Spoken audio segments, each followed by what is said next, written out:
Hi, so this is John Gossier here, giving you a walkthrough of our product themes. Very high level introduction as to what themes can do and how it can be used. Uh, First, you want to log in. We'll assume you've already done that. The first page you'll come to is this page, our welcome page, which shows you the data sets you have access to and the types of information they're tracking. So if I am to click on one of these data sets, I get what is called our taxonomy manager. This is where you will build the different uh, filters of the text data sets, the textual data sets that you're analyzing.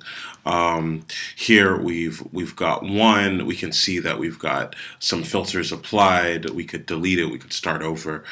There's lots of things we can do. We can add a new top level element. This is basically kind of ways of saving your searches within the data set. So if I were to create a new one, I'd get a new bar here that is based on the same data set, but that I could apply different filters to. Here we have something called generate statistics. So I'm going to click on that just to show you what happens if I do. What this is doing now is it's looking through all the data that's been collected as part of this project, and it's building what's called a word cloud. Word cloud is basically showing the popularity of certain keywords within the data set. We can see we have over 100,000 documents that we've collected. We can see that the keywords that we're filtering account for 1% and 10% of this total, the 100% of documents that we've collected thus far. So we know how much we're filtering out. We also have the ability to search within the data set. Let's say we are looking for a particular word that doesn't show up in the word cloud, but that we think might be in the data set, or that we just want to see if it's in the data set. This could be also a place, a name, etc. Things that we want to find across all the different content items that we're monitoring. So let's go back up a level, and then we'll go to the area where we build our taxonomy. So how do we get to what we call the taxonomy, the area where you, just to give it a definition, taxonomy refers to the way words and phrases relate to one another. And this is a very powerful way of looking within data sets, because you're not just looking for specific keywords, you're looking for the relationships that these keywords have with one another. So if I were to click on South, I could exclude that particular word, and the word cloud regenerates. Why does it regenerate? It regenerates because the content within has certain words that are more dominant. In this case, we're searching for things like Sudan, and South.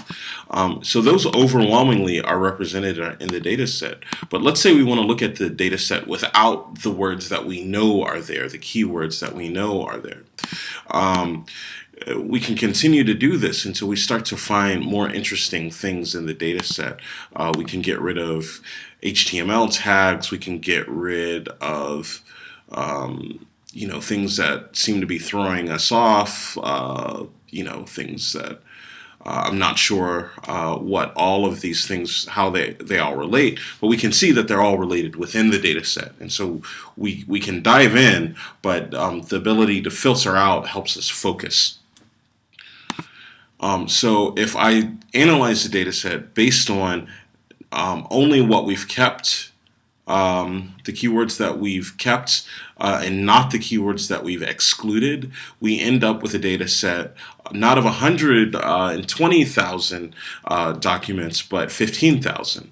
And then we can go on to analyze that further. Again, we can search within that data set, or we can build what are called word trees, phrase nets, or key networks. Searching is pretty simple. If I type in Forbes, because I see Forbes here, I can see that Forbes is mentioned twice in this data set.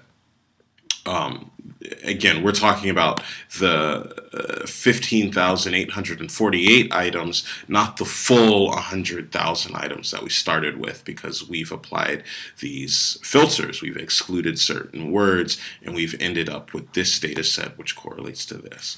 Hopefully that all makes sense. And then if you come over to where the tools that help us craft what we call the taxonomy, you get these three options, and these are visual ways of expressing the underlying data set. So if I click on word tree, what this is going to do is it's going to build a visualization that connects different content items by the commonalities in the phrases and words that they use. So we can see that we have the word violence being used in one of our data sets. Didn't mean to back up there. We can see the word violence appears frequently, and it's connecting. There's other content items within the data set that are connected by this word violence. And then if we click on end, there's other words that are connected by that word. And so this becomes a very powerful way of finding branches of content that are connected by similar things. We can see that there's hyperlinks within the data set, and these particular data items are connected by those hyperlinks.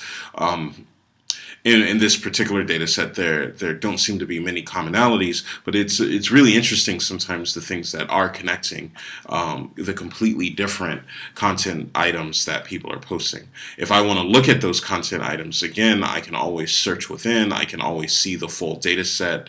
Or I can control the data set to see which things we're focusing on. So right now we're focusing on violence. Let's say I want to focus on Bashir. Why is he so important? And so what we can see very quickly is that Bashir has issued a decree banning political parties from holding meetings without permission, is what this is saying. That's really interesting. I wouldn't have known that just looking at the data set, but we've created a way of drilling down into that. I just want to go back real quick to show you some of the other ways you can filter this, right? So we can have the word tree pointing forward, or we can have it reversed. So if I reverse it, you'll see that now we have all of our content on the left, and we have the common word on the right. We can also control the complexity of the word tree. So do we want to give it greater or lower complexity? These types of things. So just many ways of looking at the data. If I find something really interesting, I can save it and add it to that top level taxonomy where we started. And if we want, we can go back to the very, very beginning. Or I just want to go back one level, so I'm going to click this. And now I'll show you to the phrasenet. And phrasenets are very similar, except they look at connecting words in different ways. So it's a visualization that allows you to explore the data. But I can control, basically what I'm looking for is different words that are connected by, I can look at the commonalities in phrases and the dominant keywords in those, and I can change those keywords. Let's say I want to do another common word, went. I can see that there's that's connecting a number of phrases within the document, and I can start to explore what those phrases are. I can move things around and so forth. But ultimately what happens is the content underneath changes based on what we're searching for. Um, and so, lastly, I'll show you the keyword network. This is a little bit more powerful way. It's kind of like an evolution of phrase nets. This allows you to dive into the data set using particular keywords, people, places, and things that are of interest. So, if I have only an interest in Juba, I can focus on that. I click it, I get my new data set, and I can see the different words that are strongly correlated with Juba in the data set. If I come here, I can see different items that are based on Juba that are connected to Juba. I can see some of those things here. Again, I can see that on a high level, these are the strong correlations with Juba. But within the data set, I can see other things that don't show up here. Like, for instance, gunmen killed 2 interim Juba administrative officials in this particular area of Sudan. In the case of this data set, if I want to control what we're looking at, I can do that here. I can get rid of Juba, and we'll see that the graph is regenerated to represent the entirety of the data set that we're looking at, which is why it takes so long. Again, we use visualization as a means of parsing, sorting, and segmenting data. Traditional tools allow you to build queries in an area that looks something like this, kind of like a Google search bar, or if you're familiar with MySQL, SQL query. What we're doing is essentially turning the query into a visual representation.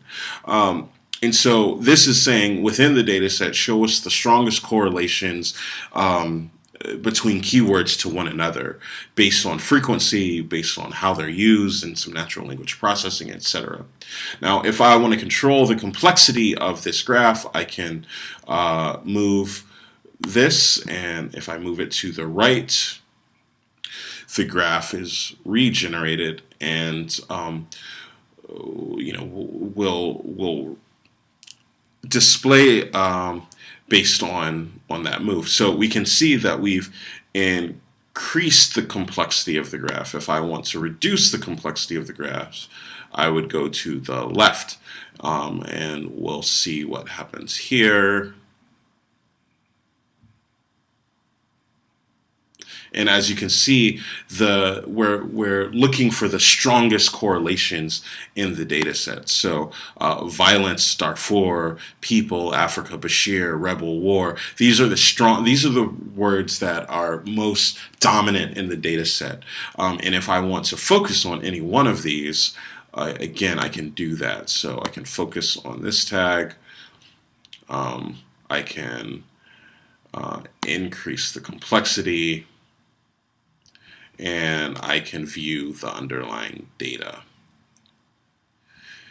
And so that's essentially how this tool is used.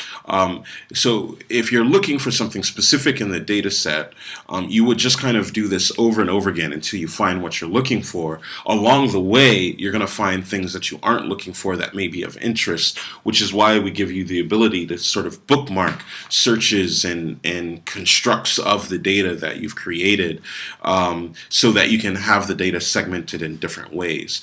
In this case, we're just generally looking across the board, and we're finding what we can find. There's other ways we can view the data. We can view all the tags that are extracted from the data set.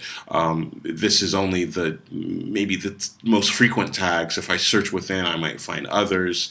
I can change the taxonomy that I'm focusing on. I can generate more statistics, and so on. So that's essentially it. These are all essentially different projects. You would look at all of these differently. In this case, we're looking at things that I've set up on behalf of different clients.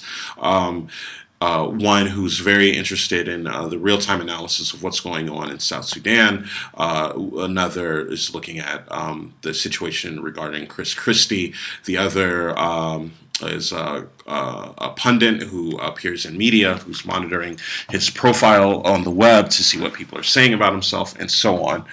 On your dashboard, these will be very different things. Just to show you one last thing, would be the backend and how you configure these sources. So if you wonder how everything got into the dashboard to begin with, I can see that here is where we would add a data set. Now this is essentially a project for where I would add a project for a new client, is what we call a data set. Within that data set, we can have different sources, different open sources. So this is blogs, websites, Twitter, email, whatever you have that you want to text mine. It could be a series of documents. You would add these here. You could have these active or inactive based on what your interests are. You can control who has access to these data sets here. You can see the aggregation history, how many items have been collected at any given moment. I can see if I go here, we had 28 items collected. Most of the times it's going to be 0 because it's kind of polling to see when people are publishing across different social media channels or open source channels. So we have lots of Twitter, we've got lots of RSS feeds, we've got lots of Facebook sources, and so on. Setting these up is pretty trivial, so I'm not going to go through it now because this is already running pretty long. But this is essentially a high-level introduction to themes. If you have any more questions, just reach out to us directly.